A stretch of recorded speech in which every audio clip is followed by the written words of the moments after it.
പ്രിയപ്പെട്ടവരെ, യേശുവിൻ്റെ വചനങ്ങൾ നാം ശ്രവിക്കുകയാണ്. മർത്തായും മേരിയും അവരുടെ ഭവനത്തിൽ യേശുവെത്തി.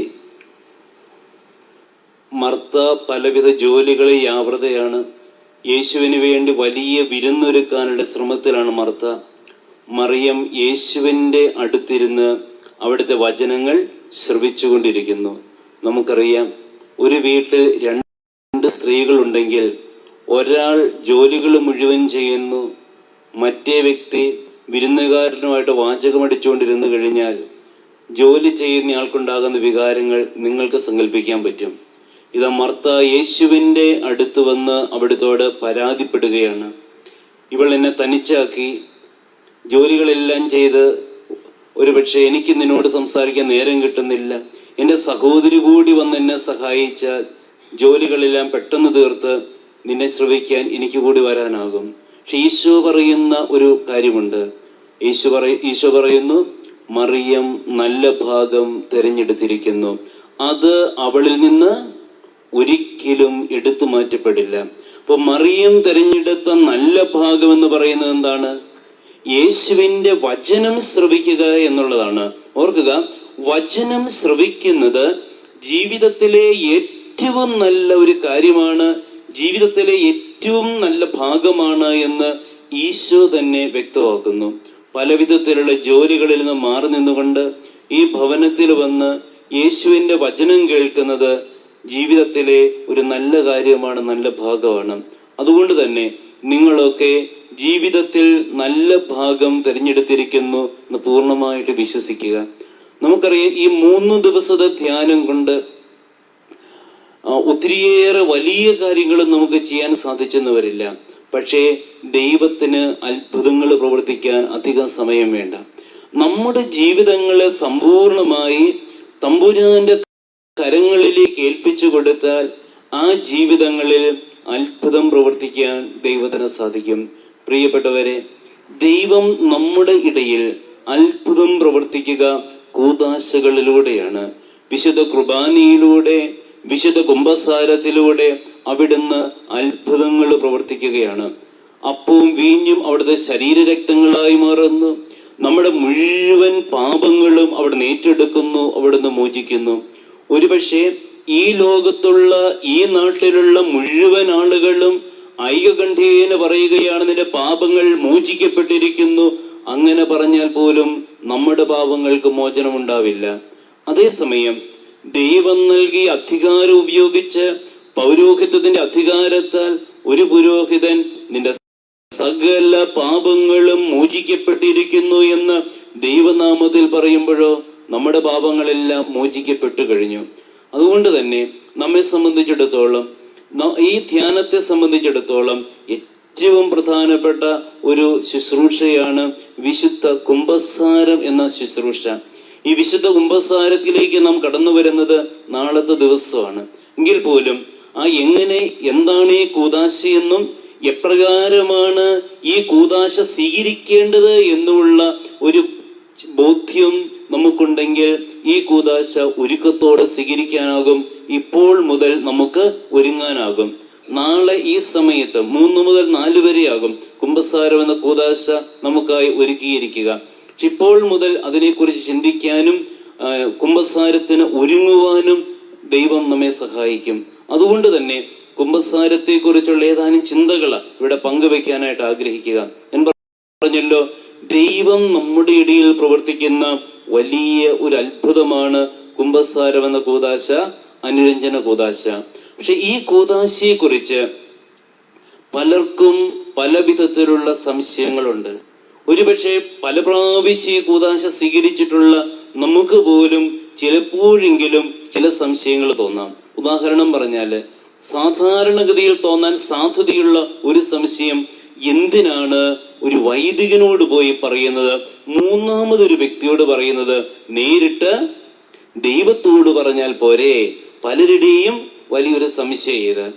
ഒരിക്കലും ചെറുപ്പക്കാരൻ പറഞ്ഞു, അച്ഛോ, ഞാൻ കുമ്പസാരിച്ചിട്ട് 10 വർഷങ്ങളായി, പക്ഷെ ഞാൻ എല്ലാ ഞായറാഴ്ചയും പള്ളിയിൽ പോകും, ഞാൻ വിശുദ്ധ കുർബാന സ്വീകരിക്കും, എന്റെ പാപങ്ങളെല്ലാം ഞാൻ നേരിട്ട് ദൈവത്തോടാ പറയുന്നത്. ഞാൻ അവനോട് ചോദിച്ചു, നീ നിന്റെ പാപങ്ങൾ ദൈവത്തോട് നേരിട്ട് പറയുകയാണെങ്കിൽ നീ എന്തിനാണ് അച്ഛന്റെ മുൻപിൽ പോയി കൈനീട്ടുന്നത്? ആ ചെറുപ്പക്കാരൻ പറഞ്ഞു, എനിക്ക് അറിയില്ലായിരുന്നു കുമ്പസാരത്തിന്റെ പ്രാധാന്യത്തെക്കുറിച്ച്. പലപ്പോഴും ഇങ്ങനെ ഒരു ചിന്താഗതി നമ്മുടെ ഇടയിലുണ്ട്. എന്തിനാണ് മൂന്നാമതൊരാളോട്? നിങ്ങൾ ഇവിടെ ഇരുന്ന് നിങ്ങളുടെ ന്യൂയോർക്കിലുള്ള, ലണ്ടനിലുള്ള, ഗൾഫിലുള്ള മക്കളോട് സംസാരിക്കാറില്ലേ നേരിട്ട്? എന്ന് പറയുന്നത് പോലെ തമ്പുരാനോട് നേരിട്ടൊരു ബന്ധം. ഇത് പലരുടെയും ഒരു ചിന്തയാണ്.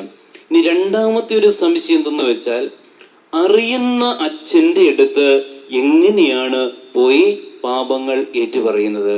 അറിയുന്ന അച്ഛന്റെ അടുത്ത് നിങ്ങൾ പലരും, എൻ്റെ അമ്മയെ നിങ്ങൾ പലരും അറിയും. ഒരിക്കല് അമ്മ തന്നെ പറഞ്ഞൊരു കാര്യം ഞാൻ ഓർക്കുക. ഞാൻ ചോദിച്ചു, പള്ളിയിലെ കൊച്ചച്ഛനെ പരിചയപ്പെട്ടോ? ഉടനെ പറഞ്ഞു, പരിചയപ്പെട്ടില്ല. എന്തേ? ഇതുവരെ പരിചയപ്പെടാത്ത 2-3 മാസം അച്ഛൻ വന്നിട്ട്. ഉടനെ പറയുക, രണ്ടു മൂന്ന് പ്രാവശ്യം കുമ്പസാരിച്ചിട്ട് പരിചയപ്പെട്ടാൽ എളുപ്പമുണ്ടല്ലോ. കാരണം പരിചയപ്പെട്ടു കഴിഞ്ഞാൽ പിന്നെ എങ്ങനെയാ കുമ്പസാരിക്കുക? ഞാൻ പറഞ്ഞു വരുന്നത്, നല്ലവരായ ആളുകൾക്ക് പോലും ഇങ്ങനെയുള്ള കുറെ സന്ദേഹങ്ങളുണ്ട്. അറിയുന്ന അച്ഛൻ്റെ അടുത്ത്, ഞാൻ മാതൃദീപ്തി പ്രസിഡന്റ് അല്ലേ, ഞാൻ സെക്രട്ടറി അല്ലേ, അച്ഛൻ എന്നെ അറിയും. പക്ഷെ എൻ്റെ ജീവിതത്തിന്റെ കഥകളൊക്കെ ഈ രീതിയിലാണെന്ന് അച്ഛൻ മനസ്സിലാക്കിയാൽ ഇനി വികാരിയച്ഛൻ്റെ നേരെ നോക്കാൻ പറ്റുമോ? അച്ഛൻ്റെ അടുത്ത് കുമ്പസാരിക്കുന്ന പ്രശ്നം ഉദിക്കുന്നില്ല. പെരുന്നാൾ വരട്ടെ, അറിയില്ലാത്ത അച്ഛന്മാര് വരും. അല്പം പ്രായം ചെന്ന അച്ഛനാണ്, ചെവി അല്പം പതുക്കിയാണ്, ചെണ്ട കൊട്ടുന്ന സമയം കൂടെ ആണെങ്കിലോ വളരെ സൗകര്യം. ഈ രീതിയിൽ ചിന്തിക്കുന്ന ആളുകളുണ്ട്. ഇനി മറ്റൊരു സംശയം എന്താണെന്നറിയാം? നമുക്കറിയാം, സാധാരണഗതിയിൽ നാം ഒരു കുമ്പസാരത്തിൽ പറയുന്ന അതേ പാപങ്ങൾ തന്നെയാണ് അടുത്ത കുമ്പസാരത്തിലും ആവർത്തിക്കുന്നത്.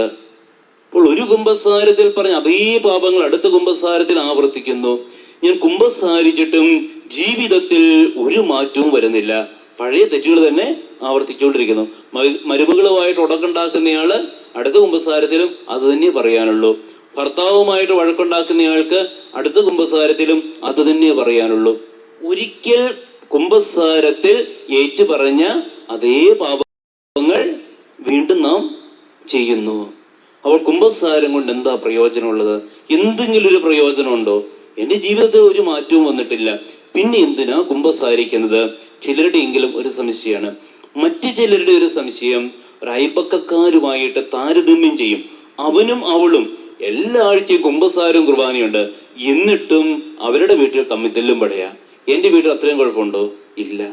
അപ്പോൾ എന്നും കുമ്പസാരിക്കുന്ന അവരാണോ, വല്ലപ്പോഴും കുമ്പസാരിക്കുന്ന ഞാനാണോ മെച്ചം? ആരാ മെച്ചം? വല്ലപ്പോഴും കുമ്പസാരിക്കുന്നത് ഞാനല്ലേ. പിന്നെ എന്തിനാ എന്നും പോയി കുമ്പസാരിക്കണത്? ഇനി മറ്റു ചിലർ ചിന്തിക്കും, കൗൺസിലിംഗ് പോരെ, എന്തിനാ കുമ്പസാരം? കൗൺസിലിംഗിൽ പാപമോചനമില്ല, കുമ്പസാരത്തിലെ പാപമോചനമുള്ളൂ. കുമ്പസാരവും കൗൺസിലിംഗും തമ്മിലുള്ള വ്യത്യാസമാണത്. നല്ല കൗൺസിലേഴ്സ് ആണെങ്കിൽ, ക്രിസ്ത്യൻ കൗൺസിലേഴ്സ് ആണെങ്കിൽ, കൗൺസിലിംഗിൽ പറഞ്ഞ കാര്യങ്ങളെല്ലാം കുമ്പസാരത്തിൽ ഏറ്റുപറയാൻ കൗൺസിലിങ്ങിന് വന്നയാൾ പ്രോത്സാഹിപ്പിക്കും, നല്ലൊരു കൗൺസിലർ ആണെങ്കിൽ. പ്രിയപ്പെട്ടവരെ, ഇതുപോലുള്ള ചില സംശയങ്ങൾ കുമ്പസാരം എന്ന കൂദാശയിൽ നിന്ന് നമ്മെ പിറകോട്ട് വലിക്കാറുണ്ട്. അതുകൊണ്ട് തന്നെ ഈ കൂദാശയുടെ പ്രാധാന്യം എന്തെന്ന് നമ്മൾ തീർച്ചയായിട്ടും അറിയണം. എന്താണ് കുമ്പസാരത്തിന്റെ പ്രാധാന്യം? നമുക്കൊരു കാര്യം അറിയാം, പാപം എപ്പോഴും ദൈവത്തിന് എതിരെ ഉള്ള ഒരു പ്രവൃത്തിയാണ് ഒന്നാമതായി. അതിനാൽ തന്നെ പാപമോചനം നൽകാൻ അധികാരമുള്ളത് ദൈവത്തിന് മാത്രമാണ്. വേറെ ഒരു മനുഷ്യനും അധികാരമില്ല. ഈശോ ദൈവമാണ്. അതുകൊണ്ട് ഈശോയ്ക്ക് പാപം മോചിക്കാനുള്ള അധികാരമുണ്ട്. വിശുദ്ധ ഗ്രന്ഥത്തിന്റെ പേജുകളിൽ പല പ്രാവശ്യം നാം കാണുന്നുണ്ട് ഈശോ പാപമോചകനാണെന്ന്. വിശുദ്ധ മത്തായിയുടെ സുവിശേഷം 1-ാം അധ്യായം 21-ാമത്തെ വചനം, അവിടെ നാം വായിക്കുന്നുണ്ടല്ലോ, ദൈവത്തിന്റെ മാലാഖ യൗസേപ്പിനോട് പറയുന്നു, മറിയത്തെ ഭാര്യയായി സ്വീകരിക്കാൻ ശങ്കിക്കേണ്ട, അവൾ ഗർഭം ധരിച്ചിരിക്കുന്നത് പരിശുദ്ധാത്മാവിൽ നിന്നാണ്. അവൾ ഒരു പുത്രനെ പ്രസവിക്കും, നീ അവന് യേശു എന്ന് പേരിടണം. എന്തെന്നാൽ അവൻ തന്റെ ജനത്തെ അവരുടെ പാപങ്ങളിൽ നിന്ന് മോചിക്കും. അപ്പോൾ യേശു എന്ന വാക്കിന്റെ തന്നെ അർത്ഥം യഹോവ രക്ഷിക്കുന്നു. എന്തിൽ നിന്ന്? പാപത്തിൽ നിന്ന്. യേശു പാപമോചകനാണെന്ന് ദൈവത്തിന്റെ വചനം വളരെ വ്യക്തമായി നമ്മെ ഓർമ്മപ്പെടുത്തുകയാണ്. വീണ്ടും യേശുവിന് അനേക നൂറ്റാണ്ടുകൾ മുൻപ് യേശയ്യ പ്രവാചകനിലൂടെ ദൈവം പറയുന്ന ഒരു കാര്യമുണ്ട്. യേശയ്യ പ്രവാചകനിലൂടെ ദൈവം പറയുകയാണ്, 53-ാം അധ്യായത്തിൽ സഹനദാസനെ കുറിച്ച് പരാമർശനമുണ്ട്. അവിടെ പറയുന്നു, 53-ാം അധ്യായം 4-ാമത്തെ വചനം, അവൻ നിന്ദിക്കപ്പെട്ടു, നാം അവനെ ബഹുമാനിച്ചതുമില്ല, നമ്മുടെ വേദനകളാണ് യഥാർത്ഥത്തിൽ അവൻ വഹിച്ചത്, നമ്മുടെ ദുഃഖങ്ങളാണ് അവൻ ചുമന്നത്. എന്നാൽ ദൈവം അവനെ പ്രഹരിക്കുകയും ശിക്ഷിക്കുകയും ദണ്ഡിപ്പിക്കുകയും ചെയ്തെന്ന് നാം കരുതി.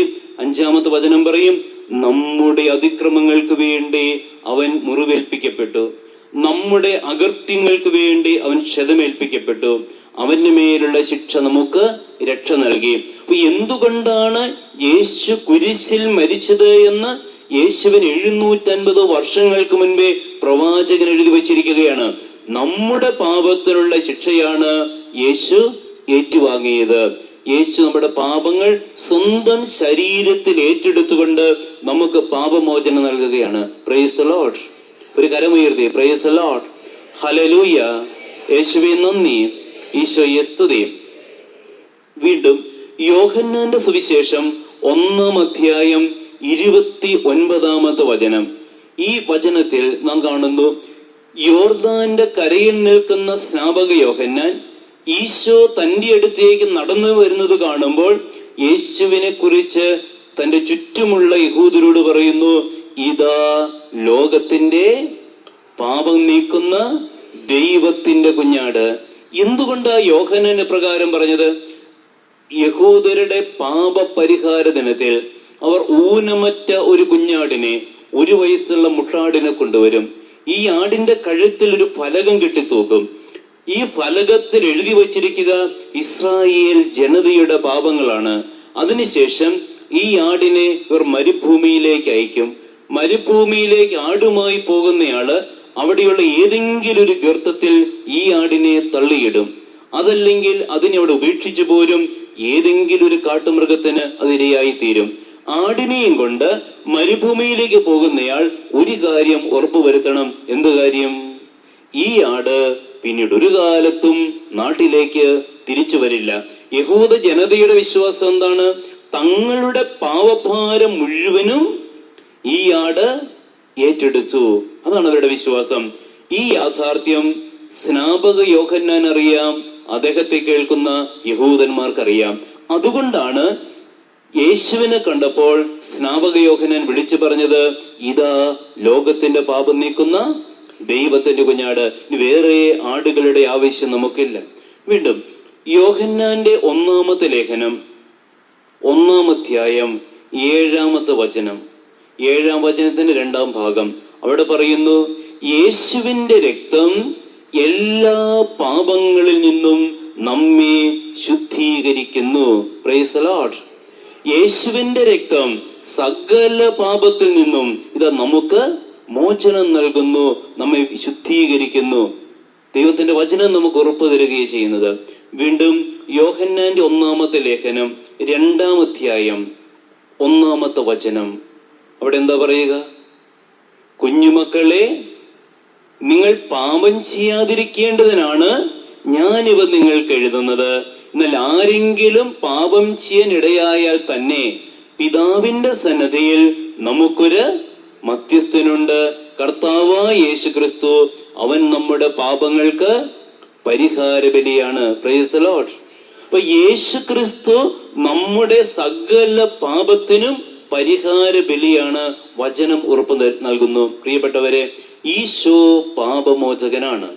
ഇനി വീണ്ടും യേശു തന്റെ പരസ്യ ജീവിതകാലത്ത് അനേകരുടെ പാപങ്ങൾ ക്ഷമിക്കുന്നുണ്ട്. ആരുടെയൊക്കെ പാപമാണ് ഈശോ ക്ഷമിക്കുക? തളർവാദ രോഗിയുടെ പാപം, വ്യഭിചാരത്തിൽ പിടിക്കപ്പെട്ട സ്ത്രീയുടെ പാപം, സക്കേവൂസിന്റെ പാപം, ഇങ്ങനെ അനേകരുടെ പാപങ്ങൾ മോചിക്കുന്ന യേശുവിനെ വിശുദ്ധ ഗ്രന്ഥത്തിൽ നാം കണ്ടുമുട്ടുന്നുണ്ട്. വീണ്ടും പാപം മോചിക്കാൻ തനിക്ക് മാത്രമുള്ള ഈ അധികാരം ഈശോ തൻ്റെ ശിഷ്യന്മാർക്ക് കൈമാറുന്നുണ്ട്. യോഹന്നാന്റെ സുവിശേഷം 20-ാം അധ്യായം 23-ാമത്തെ വചനം. അവിടെ എന്തു പറയും? ഉത്ഥാനം ചെയ്ത ഈശോ ശിഷ്യന്മാർക്ക് പ്രത്യക്ഷപ്പെട്ട് അവരോട് പറയുന്നു, നിങ്ങൾ ആരുടെ പാപങ്ങൾ ക്ഷമിക്കുന്നുവോ അവ അവരോട് ക്ഷമിക്കപ്പെടും. നിങ്ങൾ ആരുടെ പാപങ്ങൾ ബന്ധിക്കുന്നുവോ അവ ബന്ധിക്കപ്പെടും. പാപം മോചിക്കാൻ തനിക്ക് മാത്രമുള്ള ഈ അധികാരം ഈശോ തൻ്റെ ശിഷ്യന്മാർക്ക് കൈമാറുന്നു. ശിഷ്യന്മാർക്ക് കൈമാറി എന്ന് പറഞ്ഞാൽ അതിൻ്റെ അർത്ഥം സഭയ്ക്ക് ഏൽപ്പിച്ചു, സഭയ്ക്ക് കൈമാറി എന്ന് തന്നെയാണ്. അതുകൊണ്ട് സഭയുടെ ആരംഭം മുതൽ ഈ പാപമോചന അധികാരം സഭയിൽ നിലവിലിരുന്നു.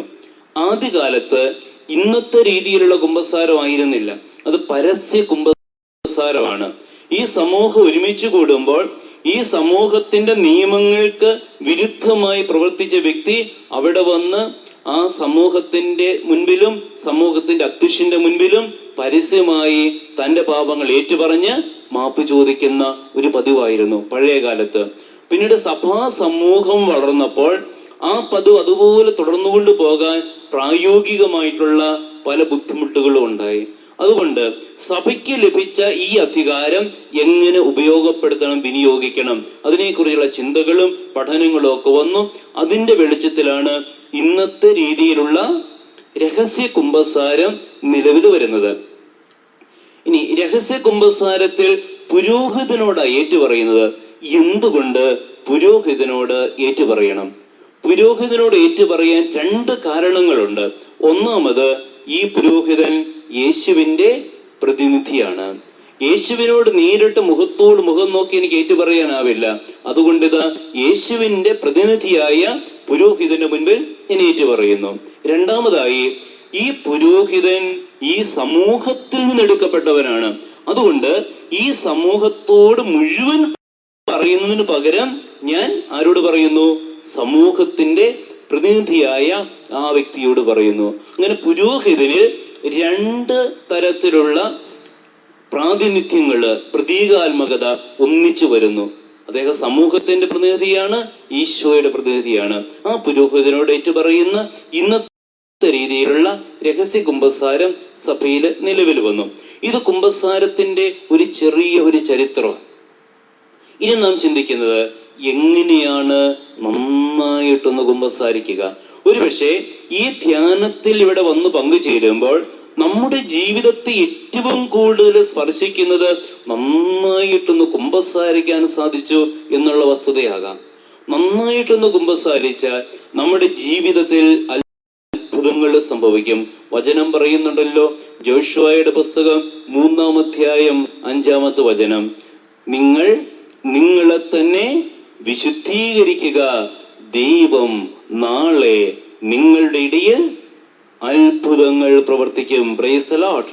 ഒരു കരമുയർത്തി പ്രൈസ് ദി ലോർഡ്, ഹല്ലേലൂയ, യേശുവേ നന്ദി, ഈശോയെ സ്തുതി. അപ്പോൾ നിങ്ങൾ നിങ്ങളെ തന്നെ വിശുദ്ധീകരിക്കുക, നാളെ ദൈവം നിങ്ങളുടെ ഇടയിൽ അത്ഭുതം ചെയ്യും, അത്ഭുതങ്ങൾ പ്രവർത്തിക്കും. അപ്പോൾ നമ്മെ തന്നെ വിശുദ്ധീകരിക്കുമ്പോൾ നമ്മുടെ രോഗങ്ങൾ മാറും. ഒരുപക്ഷെ നമ്മുടെ ഹൃദയത്തിന്റെ പല കെട്ടുകളും അഴിഞ്ഞു കിട്ടും. ഒത്തിരിയേറെ ബന്ധനങ്ങളിൽ നിന്ന് മോചനം നേടാനാകും. പുതിയ മനുഷ്യരായി നമ്മളൊക്കെ രൂപാന്തരപ്പെടും. അതുകൊണ്ട് തുടർന്നുള്ള സമയം എങ്ങനെയാണ് നന്നായിട്ടൊന്ന് കുമ്പസാരിക്കാൻ പറ്റുക, അതിനെക്കുറിച്ച് നാം പഠിക്കണം, നാം അറിയണം. നമ്മളെല്ലാവരും കുമ്പസാരിച്ച് പരിചയമുള്ളവരാ. അറിയാവുന്ന ഒരു കാര്യം തന്നെ കുറച്ചുകൂടി നന്നായിട്ട് കാര്യക്ഷമമായി എങ്ങനെ ചെയ്യാനാകും എന്നുള്ളതാണ്. നല്ല കുമ്പസാരത്തിന് വേണ്ട കാര്യങ്ങൾ 5 എന്ന് എല്ലാവരും പഠിച്ചിട്ടുണ്ട്. ആ കാര്യങ്ങൾ നിങ്ങൾക്കറിയാം. ഒന്നാമതായി, പാപങ്ങൾ ക്രമമായി ഓർക്കുക, അതാണ് ഒന്നാമത്തെ കാര്യം. രണ്ടാമത്തെ കാര്യം, പാപങ്ങളെ കുറിച്ച് പശ്ചാത്തപിക്കുക. മൂന്നാമത്തെ കാര്യം, മേലിൽ പാപം ചെയ്യുകയില്ല എന്നുള്ള തീരുമാനമെടുക്കുക. നാലാമത്തെ കാര്യം, ചെയ്തു പോയ മാരക പാപങ്ങൾ വൈദികനെ അറിയിക്കുക. അഞ്ചാമത്തെ കാര്യം, വൈദികം കൽപ്പിക്കുന്ന പ്രായശ്ചിത്തം നിറവേറ്റുക. 5 കാര്യങ്ങൾ നമുക്കറിയാം. ഒന്നാമത്തെ കാര്യം, പാപത്തെക്കുറിച്ച് ക്രമമായി ഓർക്കുക, അല്ലെങ്കിൽ ആത്മപരിശോധന നടത്തുക എന്നുള്ളത്. കുമ്പസാരക്കൂട്ടിൽ അച്ഛനിരിപ്പുണ്ട്, അവിടെ ചെന്ന് എന്തെങ്കിലും പോയി പറയുക എന്നുള്ളതല്ല. നമ്മുടെ ജീവിതത്തെ ആഴത്തിൽ പരിശോധിക്കണം. എൻ്റെ ജീവിതത്തിൻ്റെ വീഴ്ചകള്, എൻ്റെ ജീവിതത്തിൻ്റെ പോരായ്മകള് ഏതെല്ലാം വിധത്തിലാണ്? ദൈവത്തോടുള്ള ബന്ധം, സഹോദരങ്ങളോടുള്ള ബന്ധം, പങ്കാളിയോടുള്ള ബന്ധം, മക്കളോടുള്ള ബന്ധം, മറ്റു മനുഷ്യരോടുള്ള ബന്ധം, എൻ്റെ തന്നെ ഹൃദയത്തിന്റെ അവസ്ഥകള്, ഇത് മുഴുവനും ഞാൻ പരിശോധിക്കണം. ദൈവ പ്രമാണങ്ങളുടെ വെളിച്ചത്തില്, അവിടുത്തെ വചനത്തിന്റെ വെളിച്ചത്തില്. ചിലരുടെയെങ്കിലും മനസ്സുകളിൽ, ഹൃദയത്തിൽ വലിയ ദുഃഖങ്ങൾ, വലിയ ഭാരങ്ങൾ സൂക്ഷിച്ചു വെച്ചിട്ടുണ്ട്. ഒരു കുമ്പസാരത്തിലും ഈ ഒരു കാര്യം ഇന്നുവരെ ഏറ്റുപറഞ്ഞിട്ടുണ്ടാവില്ല. ഹൃദയത്തിൽ ഇങ്ങനെ സൂക്ഷിച്ചു വെച്ചിരിക്കുക. ഈ ഭാരവും ചുമന്നുകൊണ്ടാണ് നമ്മുടെ നടപ്പ്. ഓർക്കുക, യേശു ക്രിസ്തു അവനൊരു ചുമട്ടുകാരനാണ്. നമ്മുടെ പാപങ്ങൾ ഏറ്റെടുക്കാൻ, നമ്മുടെ ഭാരങ്ങൾ ഏറ്റെടുക്കാൻ യേശു ഈ ലോകത്തിൽ വന്നത്. ഈ ഭാരങ്ങളും ഈ പാപങ്ങളും യേശു ക്രിസ്തുവിന്റെ കരങ്ങളിലേക്ക് കൊടുത്ത് കൈവീശി നമുക്ക് പോകാനുള്ള വലിയൊരു സ്വാതന്ത്ര്യം നമുക്കുണ്ടായി എന്ന് ഓർക്കണം. ഞാൻ ഓർക്കുന്നു, ഒരിക്കലും ഇവിടെ ധ്യാനത്തിന് വന്ന ഒരു സ്ത്രീ, ഒരു അമ്മയാണ്. 50 വയസ്സോളം പ്രായമുണ്ട് ഈ അമ്മയ്ക്ക്. ഈ അമ്മ ധ്യാനം കഴിഞ്ഞപ്പോൾ അമ്മ പറഞ്ഞു, അച്ഛാ, ധ്യാനമൊക്കെ നന്നായിരുന്നു, ഒത്തിരി സന്തോഷമായി. എന്നിട്ട് അവരവരുടെ കഥ പറഞ്ഞു. ഞാൻ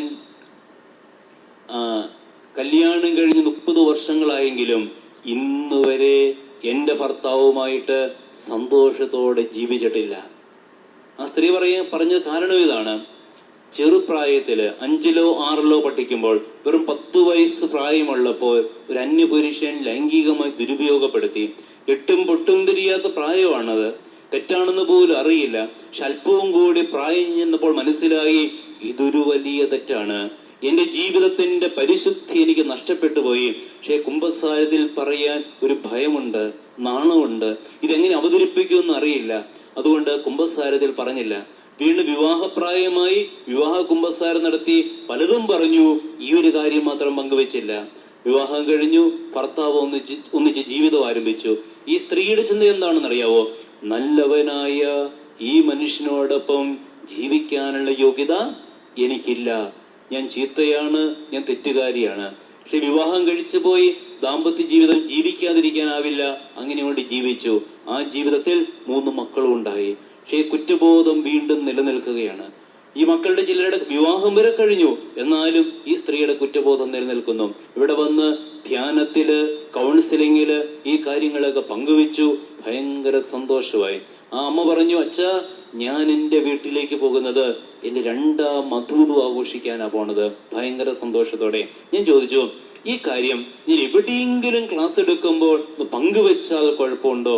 അവര് പറഞ്ഞു, ഒരു കുഴപ്പമില്ല അച്ഛാ. ഞാൻ കഴിഞ്ഞ 40 വർഷക്കാലം എന്ന് പറഞ്ഞാൽ 10ാം വയസ്സ് സംഭവിക്കുന്നു, 20ാം വയസ്സിൽ കല്യാണം കഴിഞ്ഞ് 30 കൊല്ലം. അപ്പോൾ കഴിഞ്ഞ 40 വർഷക്കാലം ഞാൻ എന്തുമാത്രം സഹിച്ചുവെന്ന് എനിക്ക് മാത്രമേ അറിയാവൂ. ആർക്കെങ്കിലും ഇത് ഉപകാരപ്പെട്ട എനിക്ക് സന്തോഷം മാത്രമേ ഉള്ളൂ. ആ സ്ത്രീയുടെ വാക്കുകളാണ്. അവര് അനുവദിച്ചതുകൊണ്ട് ഞാൻ ആ കാര്യം ഇവിടെ പങ്കുവെക്കുക. പ്രിയപ്പെട്ടവരെ, ഓർക്കുക, ഇതുപോലുള്ള ഭാരങ്ങളുമായിട്ട്, ഇതിനോട് സമാനമായ ഭാരങ്ങളുമായിട്ട് ജീവിക്കുന്ന അനേകരുണ്ടെന്ന് ഓർക്കുക. ഇവിടെ ചുമട്ടുകാരൻ യേശുവുണ്ട്. അവിടുത്തെ മുൻപിൽ ഇറക്കി വെച്ചാൽ മാത്രം മതി. ഒരു കഥയാണോ സംഭവമാണോ എനിക്കറിയില്ല. ഏതായാലും ഒരു കാര്യം ഓർക്കുന്നു. ഒരു വീട്ടിൽ അച്ഛനും അമ്മയും മക്കൾ 2. അച്ഛൻ്റെ പേര് തങ്കപ്പൻ, അമ്മയുടെ പേര് തങ്കമ്മ. മക്കള്, മൂത്തയാള് താര, ഇളയത് തമ്പി. മൂത്തത് പെൺകുട്ടി, ഇളയത് ആൺകുട്ടി. വീട് ആലപ്പുഴ ഭാഗം. ജോലി താറാവ് നോട്ടം. ഒരു ദിവസം അച്ഛനും അമ്മയും വീട്ടിലില്ല. മക്കൾ 2 വീട്ടിലുള്ളൂ. തമ്പി ഒരു കാര്യം ചെയ്തു. താറാവും കുഞ്ഞുങ്ങളെടുത്ത് മുകളിലേക്ക് എറിയും, താഴേക്ക് ഒരുവ പിടിക്കും. അങ്ങനെ അവൻ കളിച്ചുകൊണ്ടിരിക്കുക. ഒരു കുഞ്ഞിനെ എടുത്ത് മുകളിലേക്ക് എറിഞ്ഞു, താഴേക്ക് വന്നു, പിടിക്കാൻ പറ്റിയില്ല. ഈ കുഞ്ഞൻ നിലത്തടിച്ചു വീണു, ഒന്ന് പിടച്ചു, തിരിഞ്ഞു കിടന്നു, അനക്കമില്ല, ചത്തുപോയി. അവനാകെ വെപ്രാളമായി, അവനാകെ ഭീതിയായി. എന്തു ചെയ്യും?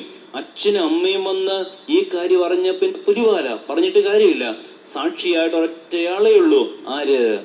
അവന്റെ സഹോദരി താര അവളോട് പറഞ്ഞത് ആരോടും മിണ്ടരുത്. അവള് പറഞ്ഞു ഞാൻ ആരോടും പറയില്ല. വൈകുന്നേരം അച്ഛനും അമ്മയും വന്നു. ഇവന്റെ ചങ്ക് കിടന്ന് പിടയ്ക്കുക, പഞ്ഞി വെച്ചാൽ കത്തും, ആ രീതിയിലാണ്. പക്ഷേ ആ ഒരു രാത്രി, ഉറങ്ങാത്ത രാത്രി, അവന്റെ ജീവിതത്തിലെ ആദ്യത്തെ കാളരാത്രി, ഉറങ്ങാത്ത രാത്രി. ഏതായാലും 3-4 ദിവസങ്ങൾ പോയി. പെങ്ങള് കുഴപ്പമുണ്ടാക്കിയില്ല, അവള് വെളിപ്പെടുത്തിയിട്ടൊന്നുമില്ല. 500 താറാവ് കുഞ്ഞുങ്ങൾ, താറാവുള്ളത് കൊണ്ട് ഒരു കുഞ്ഞ് നഷ്ടപ്പെട്ടാൽ ആരും അറിയാനും പോകുന്നില്ല. 3-4 ദിവസമായി എല്ലാം സാധാരണ നിലയെ. അങ്ങനെ ഇരിക്കുക. 2 ആഴ്ച കഴിഞ്ഞു. അമ്മ വീട്ടിലെ പഞ്ചസാര തീർന്നു പോയി. അമ്മ താരയോട് പറഞ്ഞു, മൂത്ത കുട്ടി താരയായതുകൊണ്ട് അവളോടാണ് വീട്ടിലെ ജോലികൾ പറയുക. താരയോട് പറഞ്ഞു, മോളെ താരെ, കടയിൽ പോയി പഞ്ചസാര വാങ്ങിച്ചോണ്ട് പോവാ. ഇവള് ഓടി തമ്പിയുടെ അടുത്ത് വന്നു, തമ്പി പോയി പഞ്ചസാര മേടിച്ചോണ്ട് പോവാ. തമ്പി ടിവിയിൽ ഇന്ത്യ പാകിസ്ഥാൻ ക്രിക്കറ്റ് യുദ്ധം കണ്ടുകൊണ്ടിരിക്കുക.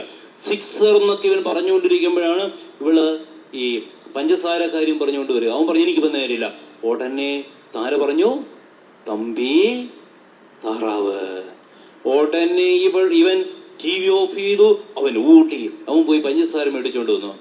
വീണ്ടും 2 ദിവസം കഴിഞ്ഞു. വീട്ടിലെ ടാങ്കിൽ വെള്ളമില്ല, കറണ്ടില്ല, മോട്ടർ അടിക്കാൻ പറ്റിയില്ല, വെള്ളമില്ല. അമ്മ താരയോട് പറഞ്ഞു, മോളെ താരെ, കിണറ്റിങ്കരയിൽ പോയി വെള്ളം കോരിക്കൊണ്ടുപോവാ. ഉടനെ അവൾ തമ്പിയുടെ അടുത്തോട്ട് വന്നു, തമ്പി പോയി വെള്ളം കോരിക്കൊണ്ടുപോവാ. തമ്പി ആ സമയം ബാലരമ വായിച്ചുകൊണ്ടിരിക്കുക. കിട്ടൂസിന്റെ കഥ, കുട്ടൂസിന്റെ കഥ, മായാവിയുടെ കഥ, ഇങ്ങനെയുള്ള കഥകളെല്ലാം വായിച്ചുകൊണ്ടിരിക്കുക. അവൻ പറഞ്ഞു എനിക്കിപ്പോ നേരെയില്ല. ഉടനെ അവൾ വീണ്ടും പറഞ്ഞു, തമ്പി താറാവ്. ഇവൻ വായന അവസാനിപ്പിച്ചു. അവൻ ഓടി, അവൻ പോയി വെള്ളം കോരിക്കൊണ്ടുവന്നു. അമ്മ എന്ത് ജോലി ഇവളോട് പറഞ്ഞാലും തമ്പിയോട് പറയും, പറ്റില്ലെന്ന് പറഞ്ഞാലോ താറാവുകാരി എടുത്തിടും. ഇവന് മനസ്സിലായി, പുന്നാര പെങ്ങളും നമ്മളെ കൊണ്ട് മുതലെടുക്കുക, ബ്ലാക്ക് മെയിലിംഗ്. ഇതുപോലെ വിട്ടാൽ ശരിയാവില്ല, അതവനറിയാം. പക്ഷെ എന്താ ചെയ്യാൻ പറ്റുക? എത്ര ആലോചിച്ചിട്ടും ഒരു പിടിയും ഇവന് കിട്ടുന്നില്ല. അങ്ങനെ ഇരിക്കെ ഒരു ദിവസം അമ്മയും താരയും കൂടി അങ്ങോട്ട് പോയി. വീട്ടിൽ അവശേഷിക്കുന്നത് ആരാ? അച്ഛനും മോനും. ഇവൻ അച്ഛന്റെ അടുത്ത് പറ്റിച്ചേർന്ന് നിന്നു. അവൻ അച്ഛനോട് പറഞ്ഞു, അച്ഛാ, ഞാനൊരു കാര്യം ചോദിക്കട്ടെ? എന്താട്ടാ നിനക്ക് ചോദിക്കാനുള്ളേ? അല്ല, അച്ഛനെ തമ്പിയോടാണോ താറാവിനോടാണോ കൂടുതൽ ഇഷ്ടം? നീ എന്താടാ ഇങ്ങനെയൊക്കെ ചോദിക്കണേ? എനിക്ക് എന്റെ മക്കളോടല്ലേ ഇഷ്ടവും സ്നേഹമൊക്കെ, നിനക്കെന്താ പറ്റി? നീ എന്തിങ്ങനെ? അല്ല, ഒന്നും പറ്റിയൊന്നുമില്ല, വെറുതെ ചോദിച്ചെന്നേ ഉള്ളൂ. കുറെ നേരം കഴിഞ്ഞു. വീണ്ടും അവൻ അച്ഛനോട് ചോദിച്ചു, അച്ഛാ, അങ്ങനെയാണെങ്കിലേ നമ്മുടെ ഒരു താറാവ് ചത്തുപോയാലോ? ചത്തുപോയാൽ എന്താടാ? നല്ലതാണെങ്കിൽ കറി വെച്ച് കൂട്ടണം, അതല്ലെങ്കിൽ അതിനെ കൊണ്ടുപോയി കുഴിച്ചിടണം. നിനക്കെന്താ പറ്റി? നീ എന്താ ഇങ്ങനെയൊക്കെ ചോദിക്കാൻ? അവൻ പറഞ്ഞു, അച്ഛാ, 1 മാസം മുമ്പായിരുന്നു, അച്ഛനമ്മയുടെ ഉണ്ടായില്ല. ഞാൻ താറാവും കുഞ്ഞുങ്ങളെ വെറുതെ എടുത്ത് മുകളിലേക്ക് എറിഞ്ഞ് താഴേക്ക് വരുമ്പോൾ പിടിച്ച് കളിക്കുകയായിരുന്നു. ഒരു കുഞ്ഞിനെ പിടിക്കാൻ പറ്റിയില്ല, അത് നിലത്ത് വീണു. എന്നിട്ടോ ചത്തുപോയി. നീ എന്താ ചെയ്തേ? കുഴിച്ചിട്ടു. നീ എന്തേ പറയാതിരുന്നേ? പേടിയാറുന്നു, അതുകൊണ്ടാ പറയാതിരുന്നേ. പൊന്നുമോനെ, ഈ താറാവ് കുഞ്ഞുങ്ങൾക്ക് നിനക്കുള്ളതല്ലേ? നീ ഇതിനെ കൊല്ലുകയോ തിന്നുകയോ എന്ത് ചെയ്താൽ അച്ഛനെന്താ? പിന്നെ നാം വളർത്തുന്നതായത് കൊണ്ട് നമ്മുടെ അശ്രദ്ധ കൊണ്ട് അതിന് അപകടം ഉണ്ടാകരുത്. അതുകൊണ്ട് തന്നെ മോനിനെ സൂക്ഷിച്ചാൽ മതി, സാരമില്ല, വന്നത് പോകട്ടെ, നീ പേടിക്കൊന്നും വേണ്ട. അപ്പൻ അവനെ ആശ്വസിപ്പിച്ചു. പ്രശ്നം, പ്രോബ്ലം സോൾവ്. അവന് സന്തോഷമായി. ഇത് അമ്മയും താരയും വൈകുന്നേരം യാത്ര കഴിഞ്ഞ് തിരിച്ചു വന്നു. ഈ വിവരം അവരറിയുന്നില്ല. പതിവ് പോലെ അമ്മ താരയോട് എന്തോ ജോലി പറഞ്ഞു. താര പതിവ് പോലെ തമ്പിയോട് പറഞ്ഞു, തമ്പി അത് പോയി ചെയ്യാൻ പറഞ്ഞു. തമ്പി പറഞ്ഞു മനസ്സില്ലെന്ന് പറഞ്ഞു. ഉടനെ ഇവള് പഴയ പല്ലവി, ഏത്? തമ്പി താറാവ്. ഇവൻ പറഞ്ഞു കൊണ്ടുപോയി അങ്ങോട്ട് കൊളുത്താൻ പറഞ്ഞു. കൊണ്ടുപോയി അങ്ങ് കൊളുത്ത്. നോക്ക്, എന്തുമാത്രം വലിയ സ്വാതന്ത്ര്യത്തിന്റെ ഒരു അനുഭവമാണ് ആ പയ്യന് കിട്ടിയത്. പ്രിയപ്പെട്ടവരെ, കുംഭസാരത്തിന്റെ വലിയൊരു അനുഗ്രഹമാണ്. നമ്മുടെ ഉള്ളിലെ ഭാരങ്ങള്, നമ്മുടെ ഭീതികള്, നമ്മെ തടസ്സപ്പെടുത്തുന്ന കാര്യങ്ങള്, ദൈവമക്കളുടെ സ്വാതന്ത്ര്യത്തിലേക്ക് കടന്നു വരാൻ തടസ്സമായുള്ള മുഴുവൻ കാര്യങ്ങളും ഇതാ എടുത്തു മാറ്റപ്പെടുകയാ. നമ്മൾ പുതിയ വ്യക്തിയായിട്ട് മാറും. നമ്മൾ ഒത്തിരി ഭാരങ്ങൾ കുറഞ്ഞു കിട്ടും. ഒരുപക്ഷെ ചിലരൊക്കെ കൗൺസിലിങ്ങിന് വന്നാല് കല്യാണം കഴിഞ്ഞ് 25 കൊല്ലമായി ഇവരുടെ കൗൺസിലിംഗ് തീരണമെങ്കിൽ 25 കൊല്ലം കഴിയണം. കാരണം എന്താ? അന്ന് മുതൽ ഇന്ന് വരെയുള്ള കാര്യങ്ങൾ ഇങ്ങനെ പറഞ്ഞുകൊണ്ടിരുന്ന ഒരിക്കലും തീരത്തില്ല. നമ്മുടെ ഭാരങ്ങളും മുഴുവനും തമ്പുരാന്റെ കരങ്ങളിലേക്ക് സമർപ്പിച്ചു കൊടുത്തേ. യേശുവേ, എൻ്റെ ഭാരങ്ങള് അവിടുത്തെ കരങ്ങളിലേക്ക് കൊടുക്കുമ്പോൾ വലിയൊരു മോചനത്തിന്റെ അനുഭവം നമ്മുടെയൊക്കെ ജീവിതങ്ങളിൽ ഉണ്ടാകും. പ്രിയപ്പെട്ടവരെ, കുമ്പസാരം എന്ന ഈ കൂദാശ യോഗ്യതയോടെ സ്വീകരിക്കണം. തമ്പുരാന്റെ സന്നദ്ധിയിൽ അനുതാപത്തോടെ നമ്മുടെ ജീവിതങ്ങളെ തുറന്നു വെക്കണം. അതുപോലെ തന്നെ കുമ്പസാരിക്കുമ്പോൾ മറ്റൊരു കാര്യമുള്ളത്, നമ്മുടെ ജീവിത അവസ്ഥ കൂടി നാം പങ്കുവെക്കണം. ജീവിത അവസ്ഥ എന്ന് പറഞ്ഞാൽ, ഞാൻ കുമ്പസാരിക്കുകയാണെങ്കിൽ ഞാൻ പറയണം, ഞാനൊരു വൈദികനാണ്, 1 മാസമായി കുമ്പസാരിച്ചിട്ട് പ്രായശ്ചിത്തം ചെയ്തു, പിന്നെ എൻ്റെ പാവപ്രവൃത്തികളെല്ലാം ഞാൻ പറയുന്നു. അപ്പോൾ കാരണം ഞാൻ വൈദികനാണ് എന്നുള്ള കാര്യം ഞാൻ വെളിപ്പെടുത്തേണ്ട ആവശ്യമുണ്ട്. കാരണം എന്താണെന്നറിയോ? ഞാനൊരു ചീത്തയായ വാക്ക് പറഞ്ഞു, അതേ വാക്ക് നിങ്ങളിൽ ഒരാളും പറഞ്ഞു. നാം ഇരുകൂട്ടരും പറഞ്ഞത് ഒരേ വാക്കാണ്. പക്ഷെ എൻ്റെ വാക്കിന് തമ്പുരാന്റെ മുൻപിൽ ഗൗരവം കൂടുതലുണ്ട്. കാരണം എന്താ? ഞാനൊരു പുരോഹിതനാ. കർത്താവ് തന്റെ പൗരോഹിത്യം നൽകി എന്നെ അഭിഷേകം ചെയ്തിട്ടുണ്ട്. അതുകൊണ്ട് തന്നെ തമ്പുരാന്റെ മുൻപിൽ എനിക്ക് ഉത്തരവാദിത്വം കൂടുതലുണ്ട്, നിങ്ങൾക്ക് അത്രയില്ല. അതുകൊണ്ട് ജീവിതാവസ്ഥ, ഇപ്പൊ നിങ്ങൾ കുമ്പസാരിക്കുമ്പോൾ നിങ്ങൾക്ക് പറയാൻ പറ്റും, ഞാൻ വിവാഹിതയും 2 കുട്ടികളുടെ അമ്മയുമാണ്, അല്ലെങ്കിൽ ഞാൻ വിവാഹിതയാണ്, 2 മക്കളുണ്ട്, ഒരു അധ്യാപികയായി ജോലി ചെയ്യണു, അല്ലെങ്കിൽ ഞാൻ വീട്ടമ്മയാണ്, ഭർത്താവും ഒരു കൊച്ചുമുണ്ട്, അല്ലെങ്കിൽ ഒരു വീട്ടമ്മയാണ്, 4 മക്കളുണ്ട്, മക്കള് പുറത്ത് ജോലി ചെയ്യുന്നു, ഞാനും ഭർത്താവ് മാത്രമേ വീട്ടിലുള്ളൂ. നിങ്ങൾ ആരും നിങ്ങളുടെ പേര് പറയണ്ട, വീട്ടുപേര് പറയണ്ട, നിങ്ങൾ ഇടവക പറയണ്ട. ഇതൊന്നും അറിയാൻ കുമ്പസാരിപ്പിക്കുന്ന ഒരു വൈദികനും ആഗ്രഹമില്ല. പക്ഷെ നിങ്ങളുടെ ആ ജീവിത അവസ്ഥ അത് എന്താണ് എന്ന് വെളിപ്പെടുത്തിയാൽ ആ ജീവിത അവസ്ഥയ്ക്ക് ചേർന്ന ഉപദേശങ്ങളും നിർദ്ദേശങ്ങളും നൽകാൻ കുമ്പസാരിപ്പിക്കുന്ന വൈദികന് സാധിക്കും. Price the Lord. ഞാൻ പറയുന്നത് മനസ്സിലാകുന്നുണ്ടോ? ആ രീതിയിൽ നമ്മുടെ ജീവിതങ്ങൾ നമ്മൾ തുറന്നു വെക്കുക ചെയ്യുക. ഇനി മറ്റൊരു കാര്യം കൂടി ഓർക്കുക, അറിയുന്ന അച്ഛൻ്റെ അടുത്ത് എങ്ങനെ കുമ്പസാരിക്കും? പലരുടെയും ഒരു സംശയം. ഓർക്കണം, മാനുഷികമായ രീതിയിൽ കുമ്പസാരം എന്ന ഈ കൂദാശയെ സമീപിച്ചാൽ ഇതുപോലുള്ള പല സംശയങ്ങളും ഉണ്ടാകും. അതേസമയം ദൈവികമായ രീതിയിൽ ഈ കൂദാശയെ സമീപിക്കുമ്പോഴോ നമ്മുടെ സംശയങ്ങളെല്ലാം അസ്ഥാനത്താകും. വാസ്തവത്തിൽ കുമ്പസാരം എന്ന കൂദാശയെ നമ്മൾ പങ്കുവെക്കേണ്ടത് നമ്മുടെ കുറെ പാപങ്ങളുടെ ഒരു കണക്ക് മാത്രമല്ല. ചിലർക്കൊരു ചിന്തയുണ്ട്, ലോകത്താകപ്പാട് 2 പാപങ്ങളേ ഉള്ളൂ, വ്യഭിചാരവും കൊലപാതകവും. ഇത് 2 ഞാൻ ചെയ്തിട്ടില്ല, പിന്നെ എനിക്ക് എന്ത് പാപം ഉള്ളത്? ഓർക്കുക, കുമ്പസാരം എന്ന കൂദാശയിൽ നാം ചെയ്യേണ്ടത് ആത്മാവിന്റെ അവസ്ഥ, നമ്മുടെ ആത്മാവിന്റെ അവസ്ഥ ദൈവത്തിന്റെ സന്നിധിയിൽ വെളിപ്പെടുത്തുക എന്നുള്ളതാണ് കുമ്പസാരത്തിൽ നടക്കേണ്ട കാര്യം. അതുകൊണ്ട് തന്നെ കുമ്പസാര ഒത്തിരി ഫലങ്ങളുണ്ട്. നമ്മുടെ പാപമോചനം കിട്ടുന്നു, ഒന്നാമത്തെ ഫലം. ദൈവത്തോട് നഷ്ടപ്പെട്ട ബന്ധം പുനഃസ്ഥാപിക്കപ്പെടുന്നു, രണ്ടാമത്തെ ഫലം.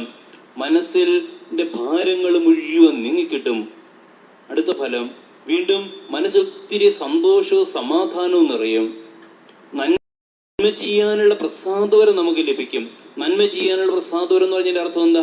നിങ്ങളുടെ വീട്ടിൽ അമ്മ ഇങ്ങനെ തളർന്ന് കിടക്കുക, എന്നാ ചെയ്തു കൊടുത്താലും പരാതി മാത്രമേ ഉള്ളൂ.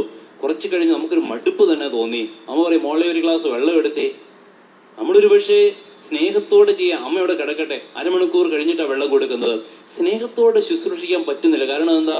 എന്ത് ചെയ്താലും അമ്മയ്ക്ക് പരാതി മാത്രമേ ഉള്ളൂ. നമ്മുടെ ഈ ഒരു അവസ്ഥ തമ്പുരാന്റെ സന്നിധിയിൽ കുമ്പസാരത്തിൽ ഏറ്റുപറഞ്ഞാലോ, ഇതാ 2 ആഴ്ച കൂടി കൂടുതൽ സ്നേഹത്തോടെ ശുശ്രൂഷിക്കാനുള്ള ഒരു കഴിവ് നമുക്ക് ലഭിക്കും. നന്മ ചെയ്യാനുള്ള പ്രസാദവരം, അതുപോലെ തിന്മകളെ ജയിക്കാനുള്ള പ്രസാദവരം. മറ്റുള്ളവരെ കുറിച്ച് എപ്പോഴും നമ്മൾ കുറ്റം പറയുന്ന സ്വഭാവമുണ്ട്. പക്ഷേ ആ ഒരു അവസ്ഥ ഏറ്റുപറയുമ്പോഴോ, ഒന്ന് കുമ്പസാരിച്ചു, 2 ആഴ്ച കുഴപ്പമില്ല, വീണ്ടും ആ ഒരു അവസ്ഥയിലേക്ക് നമ്മൾ പോവുകയാണെങ്കിൽ നമ്മുടെ അവസ്ഥ തമ്പുരാന്റെ മുൻപിൽ ഏറ്റുപറഞ്ഞാൽ 2 ആഴ്ച കൂടി പിടിച്ചു നിൽക്കാൻ പറ്റും.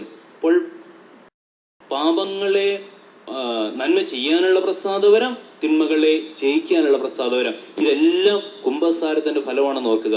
ആത്മാവിന്റെ അവസ്ഥ, ഈ ഒരു ദിവസത്തെ വിശേഷങ്ങളൊക്കെ നിങ്ങൾ നിങ്ങളുടെ ഭവനങ്ങളിൽ ചെല്ലുമ്പോൾ നിങ്ങളുടെ പങ്കാളിയോട്, മക്കളോട് പങ്കുവെക്കാനില്ലേ? പലതും പങ്കുവെക്കാനുണ്ട്. ഇന്നിവിടെ അഭേദ്യ പിതാവ് വന്ന കാര്യം പറയാനുണ്ട്, ഇല്ല, പലതും പറയാനുണ്ട്. പിതാവ് ഞങ്ങളെ സന്ദർശിക്കാൻ വന്നു, ഞങ്ങൾ സന്ദേശം തന്നു, ഇതൊക്കെ പറയാനുണ്ട്.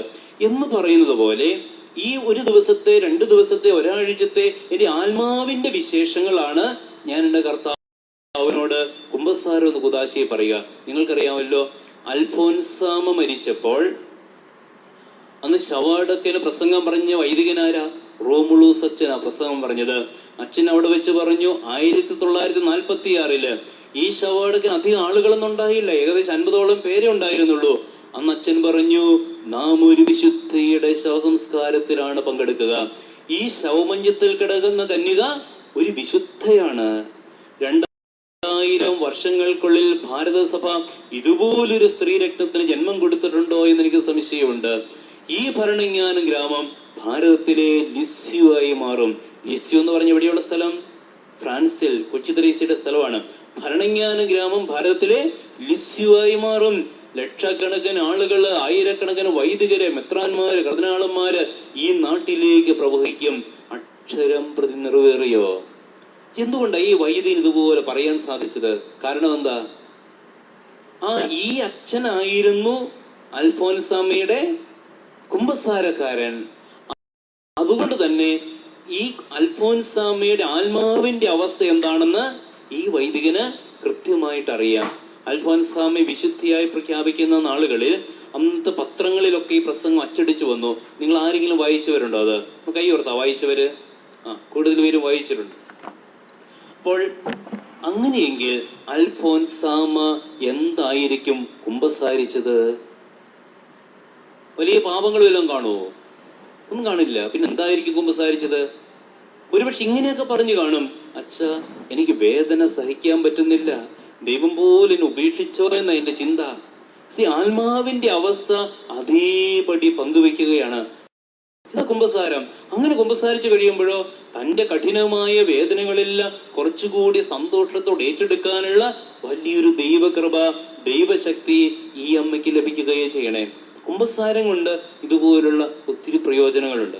ഇനി ഞാൻ പറഞ്ഞല്ലോ, അതുകൊണ്ട് അറിയുന്ന അച്ഛൻ്റെ അടുത്ത് എങ്ങനെ കുമ്പസാരിക്കും? വാസ്തവത്തിൽ അറിയുന്ന അച്ഛൻ്റെ അടുത്താണ് കുമ്പസാരിക്കേണ്ടത്. നിങ്ങൾ ഡോക്ടർമാരെ കാണാൻ പോകാറില്ലേ? ഓരോ ദിവസവും പുതിയ പുതിയ ഡോക്ടർമാരെയാണോ കാണുന്നത്? അല്ലല്ലോ. സാധാരണ നിങ്ങൾ കണ്ടുകൊണ്ടിരിക്കുന്ന ഡോക്ടർ കാണും, ആ വ്യക്തിയെ കാണുക. കാരണം എന്താ? ഈ ഡോക്ടർ നമ്മുടെ ശരീരത്തിന്റെ രോഗാവസ്ഥ, ശരീരത്തിന്റെ അവസ്ഥകളൊക്കെ ഡോക്ടർക്ക് അറിയാം. പുതിയൊരാളെ കാണാൻ പോയാലോ ആദ്യം മുതലേ ടെസ്റ്റുകളും കാര്യങ്ങളൊക്കെ വേണ്ടി വരും. അപ്പോൾ അറിയുന്ന ഡോക്ടറെ അടുത്താണ് പോകേണ്ടത്. അങ്ങനെയെങ്കിൽ ഇടവകയിലെ വികാരിയച്ഛൻ ഇടവകയുടെ ആത്മീയ പിതാവാണ്. ദൈവത്തിന്റെ സന്നദ്ധിയിലേക്ക് എന്നെ കൈപിടിച്ച് നടത്താൻ ദൈവത്താൽ നിയോഗിക്കപ്പെട്ട വ്യക്തിയാണ് ഇടവകയുടെ വികാരി എന്നുള്ളത്. എന്നെ അറിയുന്ന ഒരു അച്ഛന് എന്നെ ഗൈഡ് ചെയ്യാൻ, നല്ല രീതിയിൽ ഗൈഡ് ചെയ്യാനായിട്ട് സാധിക്കുമെന്നുള്ളതാണ്. നമ്മൾ സെമിനാരിയിലൊക്കെ വെച്ച് ഞങ്ങൾക്ക് ഒരു സ്പിരിച്വൽ ഫാദറായിട്ട് ഒരാളുണ്ട്. സാധാരണഗതിയിൽ ഈ അച്ഛൻ്റെ അടുത്തേ ഞങ്ങൾക്ക് കുമ്പസാരിക്കാറുള്ളൂ. ഇടവകയിലെ വൈദികൻ ആത്മീയ പിതാവാണ്. നമുക്കറിയാം, ഒരു വൈദികനും ജീവൻ പോയാലും കുമ്പസാര രഹസ്യം പുറത്തു പറയില്ല, വെളിപ്പെടുത്തില്ല. ബെനഡിക്റ്റ് അച്ഛന്റെ കഥയൊക്കെ നിങ്ങൾ കേട്ടിട്ടുണ്ട്. കൊന്നയാൾ അച്ഛൻ്റെ അടുത്ത് കുമ്പസാരിച്ചതാണെന്നാണ് പറയപ്പെടുക. പക്ഷേ വധശിക്ഷയ്ക്ക് വിധിക്കപ്പെട്ടപ്പോഴും രോമം കത്രിക്കുന്ന ചെമ്മരിയാടിനെ പോലെ നിശബ്ദനായി നിൽക്കാനേ വൈദികനെ സാധിച്ചുള്ളൂ. കുമ്പസാര രഹസ്യം പുറത്തു പറയാനാവില്ല. പിന്നീട് നമുക്കറിയാം, അച്ഛനാണ് കൊലയാളി എന്ന് പറഞ്ഞ് വധശിക്ഷയ്ക്ക് വിധിക്കപ്പെട്ടു. പക്ഷേ പിന്നീട് ഉയർന്ന കോടതിയിൽ പോയി വധശിക്ഷയിൽ നിന്ന് രക്ഷപ്പെട്ടെങ്കിലും ലോകം മുഴുവൻ കരുതി ഈ അച്ഛനാണ് കൊലയാളി എന്ന്. അടുത്ത കാലത്തില് 2001 കൊന്നയാളുടെ ബന്ധുക്കളൊക്കെ അച്ഛൻ്റെ അടുത്ത് ഏറ്റുപറഞ്ഞത് അച്ഛൻ നിരപരാധിയാണെന്ന്. ഈ സത്യം ലോകത്തിന്റെ മുൻപിൽ വെളിപ്പെടുത്തപ്പെട്ടതിന് ശേഷം 6 മാസങ്ങളോ എൻ്റെ അച്ഛൻ ജീവിച്ചുള്ളൂ. അച്ഛൻ അതിനുശേഷം മരിച്ചുപോയി. ഒരു പക്ഷേ ഈ സത്യം ലോകമറിയാൻ ദൈവം ഈ വൈദികന് ആയുസ് നീട്ടിക്കൊടുത്തതാകും. പ്രിയപ്പെട്ടവർ ഓർക്കുക, ഒരു വൈദികനും കുമ്പസാര രഹസ്യം പുറത്തു പറയില്ല, ജീവൻ പോയാലും. ഒരു വൈദികൻ കുമ്പസാര രഹസ്യം വെളിപ്പെടുത്തിയ അത് reserved sin to the Holy See എന്ന് പറഞ്ഞ പരിശുദ്ധ പിതാവിന് മാത്രമേ മോചനം കൊടുക്കാൻ അനുവാദമുള്ളൂ. അതിനാൽ തന്നെ പൗരോഹിത്യത്തിൽ നിന്ന് പോലും ആ വൈദികൻ പുറത്താക്കപ്പെടുകയും ചെയ്യുന്നത്. അത്രമാത്രം ഗൗരവത്തോടെയാണ് സഭ ഇത് കാണുന്നത്. സഭയുടെ ഇന്നുവരെയുള്ള ചരിത്രത്തിൽ ഒരു വൈദികനും കുമ്പസാര രഹസ്യം വെളിപ്പെടുത്തിയതായിട്ട് കേട്ടിട്ടുമില്ല. Praise the lord, hallelujah. യേശുവേ നന്ദി, ഈശോയെ സ്തുതി. ഇനി അതുപോലെ തന്നെ ഒരു കാര്യം ഓർമ്മിക്കേണ്ടത്, ചിലപ്പോൾ നമ്മൾ ഓർക്കും, ഈ അച്ഛൻ ഞാൻ പറഞ്ഞ കാര്യങ്ങൾ ഓർത്തിരിക്കൂ, ഞാൻ മാതൃദീപ്തി പ്രസിഡന്റ് അല്ലേ, ഞാൻ പറഞ്ഞ കാര്യങ്ങൾ അച്ഛൻ ഓർത്തിരുന്ന് ആ രീതി എന്നോട് പെരുമാറുമോ? പ്രിയപ്പെട്ടവരെ ഓർക്കുക, വചനം പറയുന്നു, പൂർവ്വ കാര്യങ്ങൾ ഞാൻ അനുസ്മരിക്കില്ല, അവയൊന്നും എൻ്റെ മനസ്സിലേക്ക് കടന്നു വരില്ല. അനുതാപത്തോടെ പാപങ്ങൾ ഏറ്റുപറയുന്ന ഒരു വ്യക്തിയെ കുറിച്ച് ഒരു സാധാരണഗതിയിൽ വൈദികന് കൂടുതൽ മതിപ്പ് മാത്രം ഉണ്ടാവുകയുള്ളൂ. ആ വ്യക്തിയോട് തമ്പുരാന്റെ മുൻപിൽ നന്ദി പറയാൻ മാത്രമേ സാധിക്കുകയുള്ളൂ. അതുകൊണ്ട് ഇനി ചിലപ്പോൾ നമുക്കൊരു സംശയമാണ്, ഞാൻ കുമ്പസാരിച്ചാലും ദൈവം എൻ്റെ പാപങ്ങൾ ഓർത്തിരുന്ന് ദൈവം എന്നോട് പ്രതികാരം ചെയ്യോ? അങ്ങനെയൊക്കെയുള്ള ചിന്തകളുള്ള ആളുകളൊക്കെ ഉണ്ട്. ഒരിക്കൽ ഒരു സ്ത്രീക്ക് ഈശോ പ്രത്യക്ഷപ്പെട്ടെന്നാ പറയണേ. നിങ്ങളെപ്പോലെ ഒരു അമ്മയ്ക്ക് ഈശോ പ്രത്യക്ഷപ്പെട്ടു. നാട്ടുകാർക്ക് മുഴുവൻ വിശ്വാസമാണ് ഈശോയാണ് പ്രത്യക്ഷപ്പെട്ടതെന്ന്. സ്ഥലം വികാരിച്ച മാത്രം വിശ്വസിക്കില്ല. അച്ഛൻ പറഞ്ഞു, ഞാൻ വിശ്വസിക്കണമെങ്കിൽ എനിക്ക് തെളിവ് വേണം. ആ സ്ത്രീ ചോദിച്ചു, അച്ഛൻ എന്ത് തെളിവാ വേണ്ടത്? അച്ഛൻ പറഞ്ഞു, എൻ്റെ കഴിഞ്ഞ കുമ്പസാരത്തിലെ പാപങ്ങളെല്ലാം എന്താണ് എന്ന് നീ ഈശോയോട് ചോദിക്കണം.